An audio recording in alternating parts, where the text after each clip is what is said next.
Malungkot pong ibinabalita ng GMA Network ang pagpanaw ng aming minamahal na kapuso at kaibigan, si Mike Enriquez. Siya po ay 71 taong gulang. Si Mike po ay halos 2 dekada nating nakasama gabi-gabi dito sa 24 oras. Mahigit 20 taon din siyang naging host ng public affairs program na investigador. Si Mike po ay nagsilbing presidente ng RGMA Network Incorporated at naging senior vice president and consultant for radio operations ng GMA. Siya rin po ang host ng Super Balita sa umaga at saksi sa Double B, sa Super Radio DZBB. Mahigit 50 taon ng buong pusong naglilingkod sa mga manonood at tagapakinig si Mike na nagsimula sa industriya noong 1969 at naging bahagi ng GMA Network noong 1995. Nagluluksa po ang Board of Directors, Management at empleyado ng GMA Network Incorporated sa pagpanaw ni Mike. Ayon sa GMA Network, ang kanyang dedikasyon sa industriya ay magsisilbing inspirasyon sa lahat.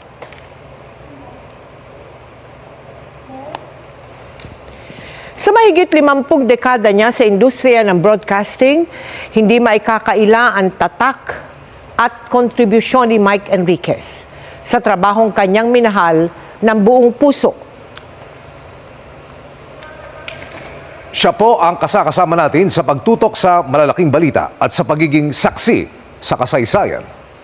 Ang aming kaibigan, kapuso at kasamahan, minahal at inabangan din ng milyong-milyong mga Pilipino. Super Radio DZBB. Magandang umaga Luzon, magandang umaga Visayas, magandang umaga Mindanao.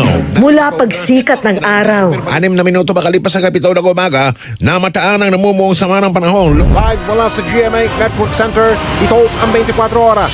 Bakit hanggang ngayon ay 8 milyon pa rin ang nagdodroga sa Pilipinas? hanggang sa pagkagat ng dilim. Nakatutok kami 24 oras. Ang kanyang trademark na tinig Sabi nga ng ilan same pa rin. ang naghahatid sa atin ng mga balitang walang kinikilingan at walang pinoprotektahan. Hindi namin kayo tatantanan. Mahigit 50 taon na ang career ni Mike Enriquez sa broadcasting. Nagsimula yan nung siya ay 19 years old pa lang. Sa di sinasadyang pagkakataon nang dalawin niya ang isang kaibigang nagtatrabaho sa radyo. Sabi niya, Mike is applying for a job. Sabi ko, of course not. Sabi niya, why don't you try? Nothing to lose. I'll read the newspaper. Binasa ko. Tapos at the end, tinanong niya ako, when can you start? Taong 1995, nang lumipat siya sa GMA Network, kung saan sinimulan niyang pamunuan ang radio department ng GMA na kanyang pinalaki mula sa 4 na istasyon lamang. Oras po natin, alas 7:38 at 30 seguros. Tututukan natin ang lahat. Ang kanyang TV career naman, hindi rin daw sinasadyang magsimula. Nang mga ilangan ang GMA ng male anchor sa isang election coverage, bagay na labis daw niyang ikinagulat. Boy, alas 7:03 na po, 3 minuto. Itong mukha na ito, hindi pang TV ito eh. Tanggap ko yun. Sarili ko ang nanay, hindi makapaniwalang sa TV ako eh. No, umaabot na sa dalawa. Kinuha si Mike para maging anchor ng pinakabagong newscast ng GMA, ang Saksi. Nawag nila ako for a meeting. Sabi nila, gusto nila fast-paced newscast. Tapos ang gusto nila, mabilis, no? Mabilis. Tsaka puro headlines lang. Nervyos na nervyos ako noon. Nanginginig ako sa takot, ang lamig pa ng aircon. Basta po kayo, tataas na ang presyo ng langis bukas. Mula rito, gabi-gabi na siyang naging tagapaghatid ng balita na pumukaw sa atensyon ng milyong-milyong Pilipino sa kanyang unique na estilo ng pananalita. Taong 2000 nang opisyal na maging investigador ng bayan si Mike, na umaksyon at nagbigay solusyon sa mga sumbong at problema ng ating mga kababayan.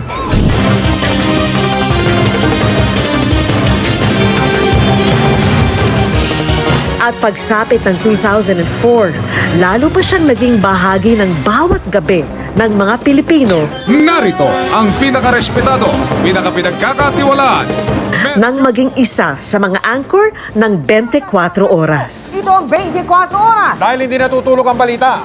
Ang 24 oras na investigador ng bayan, tunay na ngang walang inaatrasan. Ng eleksyon 2010, si Senador Noynoy Aquino. Senador, magandang gabi po. Magandang gabi rin, Manong Mike. Mula giyera sa Iraq, Kahit sa anong dako ng mundo ka galing dito, iisa lang kami. Iisa lang ang aming misyon. Lahat kami mamamahayag. Ang trabaho namin, ipaalam sa buong mundo ang katotohanang nangyayari dito sa loob ng Iraq. Dati, yan oh. Ngayon, ito na. Sa lupa. pati pinakamalalakas na bagyo. Mahigit 20 minuto na kami lumilipad dito, papalapit na sa Tacloban. Lahat ng dinaanan namin, lahat ng bahay, sira. Tignan ninyo ang mga tao, kanya-kanyang hakot na nung mga karga nung barko na mga sakong puti. Ni isang bubong, Mel, ni isang bahay, ni isang struktura o gusali, wala ka makikita na walang pinsala.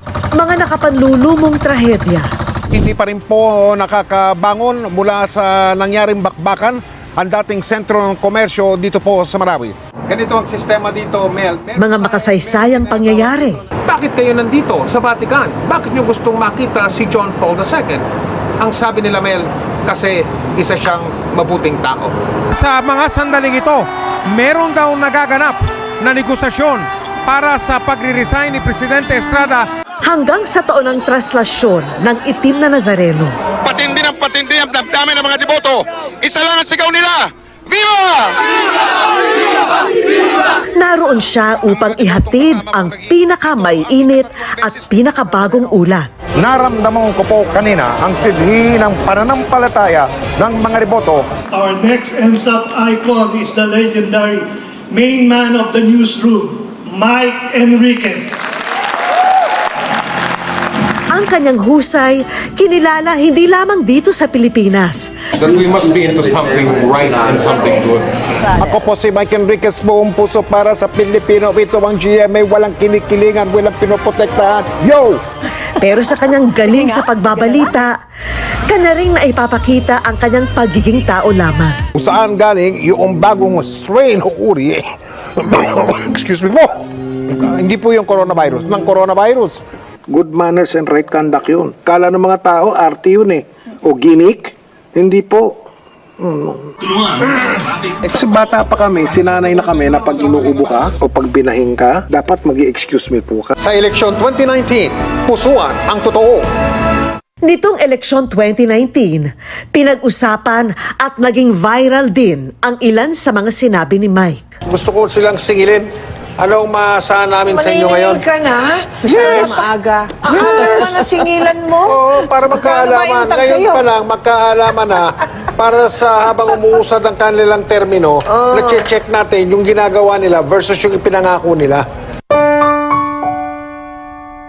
Ngayon, ang aming minamahal na si Mike, hindi muling maririnig ang tinig matapos ang kanyang pagkikipaglaban sa karamdaman. Pero sa aming puso, malinaw na malinaw pa rin ang kanyang boses. Hindi namin kayo tatantanan.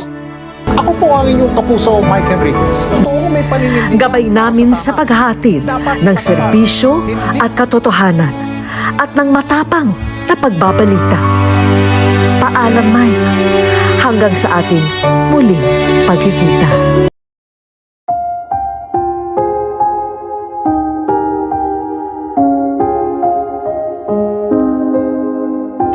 Alam niyo, gusto kong palakpakan si Mike. Galing talaga. Woo! At yan po ang mga balita ngayong Martes. Ako po si Mel Tiangco. Ako naman po si Vicky Morales para sa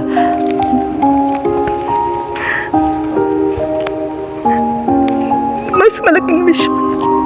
Para sa mas malawak na paglilingkod sa bayan, ako po si Emil Sumangil. Mula sa GMA Integrated News, ang News Authority ng Pilipino, nakatutok kami 24 oras.